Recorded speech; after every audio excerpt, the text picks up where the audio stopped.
Hello children. So today in this video we are going to study about the word problems related to time and work. So let me read the question first. It is from exercise 3.6 of your NCERT book.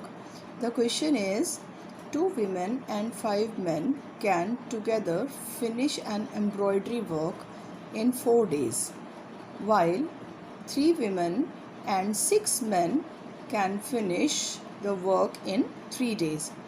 Find the time taken by one woman alone to finish the work and also the time taken by one man alone.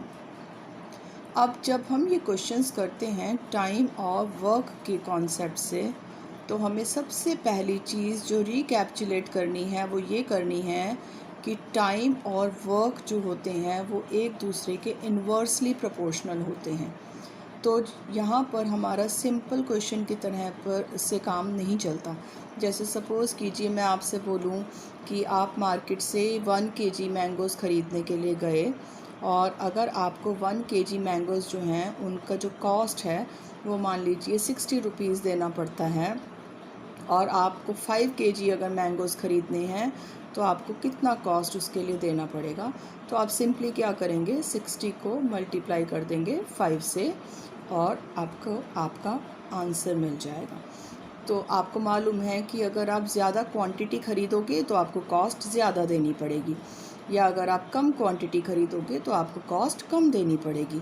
तो जहाँ पर दो चीज़ें या दो जो quantities होती हैं वो एक साथ इंक्रीज़ या एक साथ डिक्रीज़ हो रही हों तो वो डायरेक्टली प्रोपोर्शनल होती है। तो वहाँ हमारा यूनिटरी मेथड जो होता है वो हमेशा अप्लाई किया जा सकता है। बट सपोज़ कीजिए कि हमें एक दीवार है, कोई एक वॉल है, और उस वॉल को हमें पेंट कराना है, किसी एक वॉल को। अगर सपोज़ कीजिए हम यहाँ पर 2 लोग अपॉइंट करते हैं, 2 पर्सन्स अपॉइंट कर देते हैं अगर हम इस वॉल को कलर करने के लिए, और वो लोग 5 दिन में काम को ख़त्म करते हैं, ठीक है। अब सपोज़ कीजिए मैं यहाँ पर 2 लोगों की बजाय 4 लोगों को भेजना शुरू कर दूँ, तो इनको काम ख़त्म करने में क्या 10 दिन लग जाएंगे? सोचिए, मैंने पर्सन्स बढ़ा दिए, लोग बढ़ा दिए काम करने के लिए। तो जब मैं लोगों को बढ़ा दूंगी, जब ज़्यादा मैन पावर मैं अप्लाई कर दूंगी, तो जो यहाँ पर नंबर ऑफ़ डेज़ पहले लग रहे थे वो कम होंगे या फिर ज़्यादा होंगे? ऑब्वियसली कम हो जाएंगे। तो नंबर ऑफ़ पर्सन्स बढ़ने से जो नंबर ऑफ़ डेज़ हैं वो क्या हो रहे हैं, कम हो रहे हैं। तो इस टाइप का जो वेरिएशन होता है ये होता है इन्वर्सली वेरिएशन।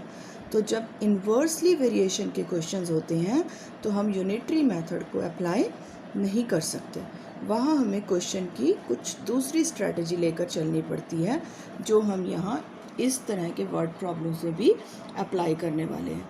तो इन क्वेश्चंस को स्टार्ट करने के लिए हम सबसे पहले कंसीडर कर लेते हैं जो चीज़ हमें फाइंड आउट करनी है। अब हमें क्या फाइंड आउट करना है कि एक विमेन अकेले काम को कितने दिन में ख़त्म करेगी, और एक मैन जो है वो अकेले काम को कितने दिन में ख़त्म करेगा। तो मैं मान लेती हूँ कि एक विमेन को काम करने में x डेज़ लगते हैं और एक मैन को काम ख़त्म करने में y डेज़ लगते हैं। अब इन क्वेश्चंस की जो स्ट्रेटजी होती है सॉल्व करने की वो ये है कि हमें हर एक का 1 डे वर्क पता होना चाहिए कि वो एक दिन में कितना काम कर रहा है। चलो मैं आपको एक एग्जांपल से समझाती हूँ। जैसे सपोज़ करो मुझे एक बुक पढ़नी है और उस बुक में 100 पेजेस हैं, तो ये 100 पेजेस को पढ़ना मेरा एक सिंगल काम है, 1 वर्क है ये। तो मुझे ये वर्क कंप्लीट करना है।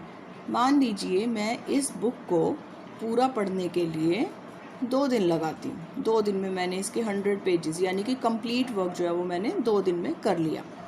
तो अगर मैं आपसे पूछूं कि मैंने एक दिन में कितना काम किया, एक दिन में कितनी बुक पढ़ी, तो आप क्या आंसर करेंगे? अगर मैं एक बुक को पढ़ने के लिए, 1 वर्क को करने के लिए अगर मैं 2 दिन लेती हूँ, 2 डेज़, तो इसका मतलब एक दिन में मैंने कितना काम ख़त्म कर लिया? हाफ वर्क ख़त्म कर लिया। अगर मान लीजिए उस बुक में 100 पेजेस थे और मुझे 2 दिन लगते हैं उसको पढ़ने में, तो एक दिन में मैं कितने पेजेस पढ़ पाऊँगी? 50 pages. So 50 pages out of 100, इसका मतलब मैंने कितना काम ख़त्म कर लिया? हाफ वर्क ख़त्म कर लिया। तो जब भी हम वन डे वर्क कंसीडर करते हैं किसी का, तो जो डेज दिए होते हैं उसी का क्या हो जाता है? यहाँ पे रेसिप्रोकल हो जाता है। अगर मान लीजिए मुझे वन वर्क कंप्लीट करने में 3 डेज़ लग रहे होते, तो इसका मतलब मैं एक दिन में कितना काम कंप्लीट कर पाऊँगी? 1/3 वर्क कंप्लीट कर पाऊँगी, 1/3। इसी तरह से अगर एक काम को करने में मुझे 10 दिन लग रहे हैं, 10 डेज़, तो मेरा वन डे वर्क कितना हो जाएगा? 1/10। सो what does I mean? I mean to say that whatever number of days I am taking to complete a work, my one day work will be reciprocal of the number of days. So here also we will apply the same concept. So time taken by one woman is x days. मतलब एक lady अगर काम शुरू करती है तो उसको total x days लगते हैं। तो वन विमेन का वन डे वर्क कितना हो जाएगा? It will be 1/x। और इसी तरह से वन मैन का वन डे वर्क कितना हो जाएगा? It would be 1/y। So now let us see how we will form the equation. मैं फर्स्ट पार्ट को पूरा एक्सप्लेन करके बता रही हूँ। एग्ज़ाम में हमें इतना एक्सप्लेन करके नहीं लिखना होता है, डायरेक्टली इक्वेशन बना करके दिखा सकते हैं। और सेकंड कंडीशन जो है वो मैं पूरा एक्सप्लेन नहीं करूँगी। देखिए, one day work of one man is equal to 1/y, क्योंकि एक आदमी को कितना टाइम लग रहा था काम करने में? y days. तो वन डे वर्क कितना हो जाएगा? 1/y। अब हमें फर्स्ट कंडीशन में बोला गया है कि 5 men आर वर्किंग टुगेदर, तो one day work of 5 men कितना हो जाएगा? एक आदमी काम कर रहा है तो 1/y वर्क कर रहा है। तो जब 5 लोग मिल कर के काम करेंगे तो ऑब्वियसली काम ज़्यादा होगा, तो 5/y वर्क हो जाएगा। इसी तरह से वन वीमेन का वन डे वर्क जो है that is equal to 1/x। अब 2 लेडीज़ मिलकर के काम करेंगी, 2 वीमेन मिलकर काम करेंगी, तो जो काम होगा वो कितना हो जाएगा? 2/x, 1/x into 2, 2/x. Now what is given to us that 2 women and 5 men they can complete the work in 4 days. ये हमें क्वेश्चन में दिया हुआ था। तो अब जैसे हमने यहाँ पर वन डे वर्क निकाला है, तो यहाँ पर भी तो हमें वन डे वर्क ही कंसीडर करना पड़ेगा इक्वेशन बनाने के लिए। तो हम क्या करते हैं कि 2 women's plus 5 men's one day work will be equal to how much? 1/4। 4 दिन लग रहे हैं तो 4 का रेसिप्रोकल कर देंगे, 1/4। अब हमारे क्वेश्चन के अकॉर्डिंग हमें मालूम है कि 5 men जो है वो कितना काम कर रहे हैं? 5/y। 2 women कितना काम कर रही हैं? 2/x। दोनों का कंबाइंड वर्क कितना हो गया? 5/y plus 2/x, but it is given to us equal to 1/4. So here is our first equation.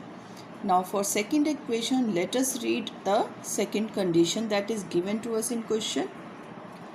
Now in second condition they are asking us that 3 women and 6 men they can finish the work in 3 days. तो again बाकी पहले जैसी condition है सारी, तो हमें पूरा explain करने की कोई ज़रूरत नहीं है। पहले 2 वीमेन थी तो हमने क्या लिखा था? 2/x।